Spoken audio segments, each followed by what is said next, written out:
Welcome everyone to Lesson 10, and in Lesson 10 we're going to be covering some last minute coaching tips that I think all coaches and everyone that's striving to be a coach should take into consideration and add to their current arsenal and skill development.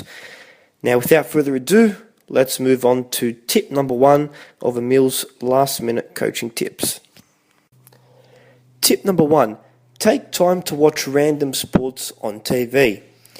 Now, I think this is a very important tip because if you want to be able to coach multiple sports and if you want to be able to coach sports that you really aren't familiar with, watching sports on TV that you don't really know of really improves your knowledge of the sport. And by improving your knowledge on the sport and how it's played, coaching it becomes easy. Because there's a saying that goes, if you don't know how a sport is played, then how do you expect to coach it?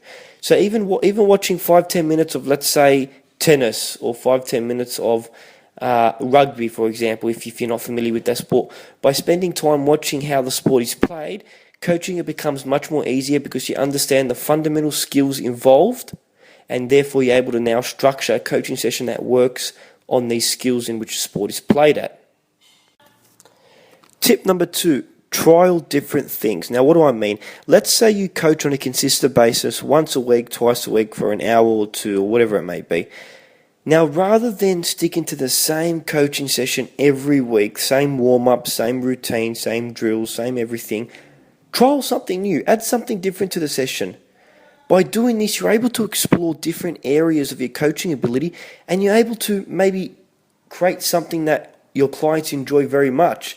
But you won't be able to create these great ideas if you stick to the same thing every week. Alright, so trial something new. Now this is going to bring us to our tip number 3. Tip number 3, find what works for you and what doesn't.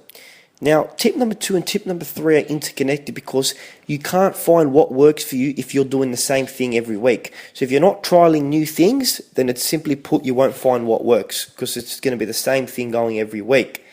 Now, a great coach is able to identify what works and what doesn't and continue what's working and drop off what's not working.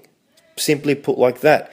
So for example, if I'm running a coaching session and I'm doing some passing and I might be doing some one-on-one passing and my clients aren't interested, then I won't do that drill again next session. Or I might add something to it that makes it more competitive so my clients are now more interested in that drill. Okay, so it's very important that you understand what works for you and to continue what works for you and to stop what's not working for you. Tip number 4, if you're stuck on finding activities or drills to do, think basic. Alright, so let's say for instance, a day before your coaching session, you're writing up your coaching plan and you can't think of any drills or activities to do and the sport we're playing for is cricket. Now, rather than panicking and rather than trying to make things that don't really work or trying to put new things or drills that are too complicated, think basic. So think what skills are involved in the sport. So if we're looking at cricket, there's bowling, there's batting and catching. So rather than trying to overcomplicate things, maybe if you're stuck, say for the first 20 minutes we're going to practice bowling. It's as simple as that. Some technique form on bowling. Then after that we might do some batting practice. Then we might open up some wickets and do some bowling and batting practice combined with fielders present. Alright, so that's just some basic, that's just an example of what to do when you're stuck on finding activities or drills by just thinking basic and not overcomplicating things. Tip number 5, develop good relationships with the clients and or parents. Now this is a very important tip for building your coaching reputation and also a great tip for improving your business and having your clients come back to you. Now let's say for example you're doing a one-on-one coaching session with a client who's 15 and the parents that drops off the client to the session. Now rather than just ignoring the parent and having the parent drop off the client to the session, say hi to the parent. Hey, how are you? How you doing? Thank you for dropping your son or daughter off. Give them a bit of a brief overview of what they're going to be doing in this session and what they're going to improve on and what they're going to work on. And by doing this, you're putting the parent in the loop so that they're more likely to come back because they understand what you're doing and how effective it is.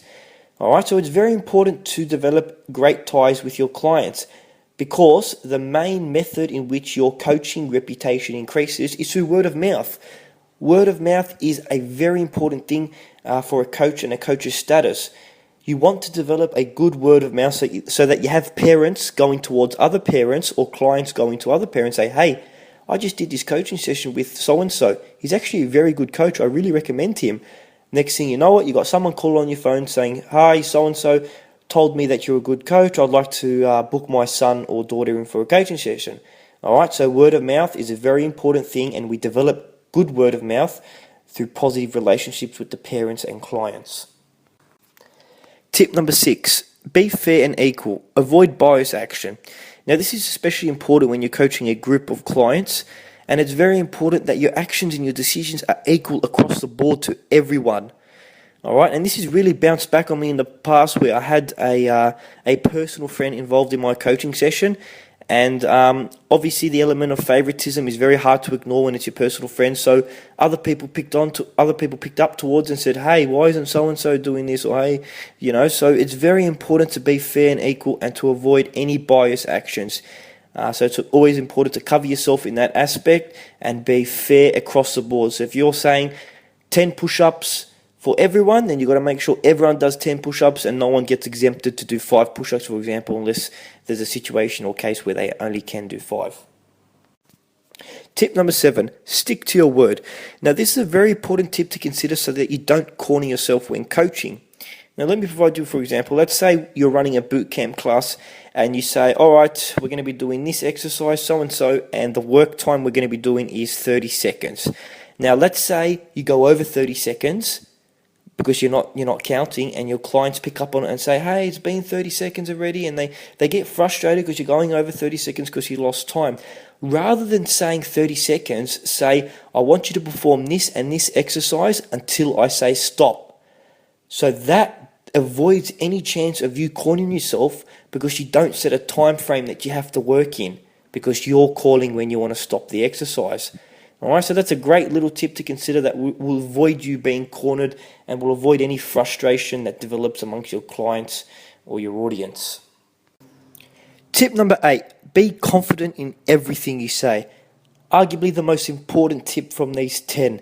You have to be confident in everything you say, whether you don't think what you're doing is right or whether you think what you're doing is right, you have to be confident. The second you are not confident, your audience and your client picks up on it and they're hesitant to do the drill, they're hesitant to do the activities, and they start wandering off. Because if their coach is not confident, then what makes you think they're going to be confident when they're performing the drill or activity that you're telling them to do?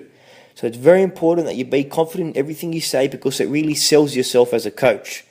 All right, you have to sell yourself as a coach, and you do this by being very confident, having a loud voice, loud tone, firm, and all those kind of aspects that we talked about in one of the lessons for the key skills for all coaches to have.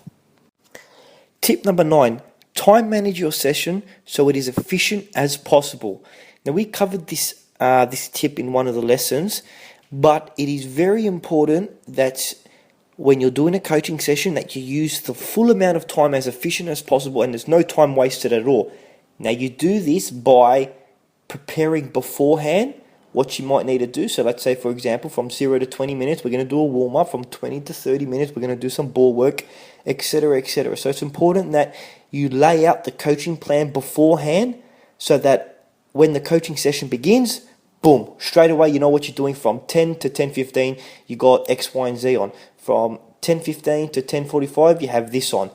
All right, so it's very important that you manage your session so it's efficient as possible and that you're not wasting any time and that you're not exceeding any time given frame. So if you're doing warm-up from 10 o'clock to 10:15, make sure that it finishes at 10:15 and not over. Otherwise, your whole coaching plan is off because you're now running 5 minutes late. Tip number 10, being a coach is a working process. So if you aspire to be a great coach or that coach that's on the top of the pinnacle of their game, it doesn't happen overnight, nor does it happen after 1 or 2 coaching sessions. It's a forever working process. Years of coaching, of finding what works, what doesn't, coaching different types of people, different types of games. It doesn't happen overnight. And even myself, with all the experience I had and all the sports I've played, I'm nowhere near any type of perfect coach. All right, so it's very important to consider that if you want to be a great coach, Little progress is good. Don't jump from 0 to 100. All right, so it's always working on your minute skills, your little things, your body language, for example, or your presentation skills, or your language. All right, so working on these little things over time gives big improvements. All right, so tip number 10: being a coach is a working process. Doesn't happen overnight.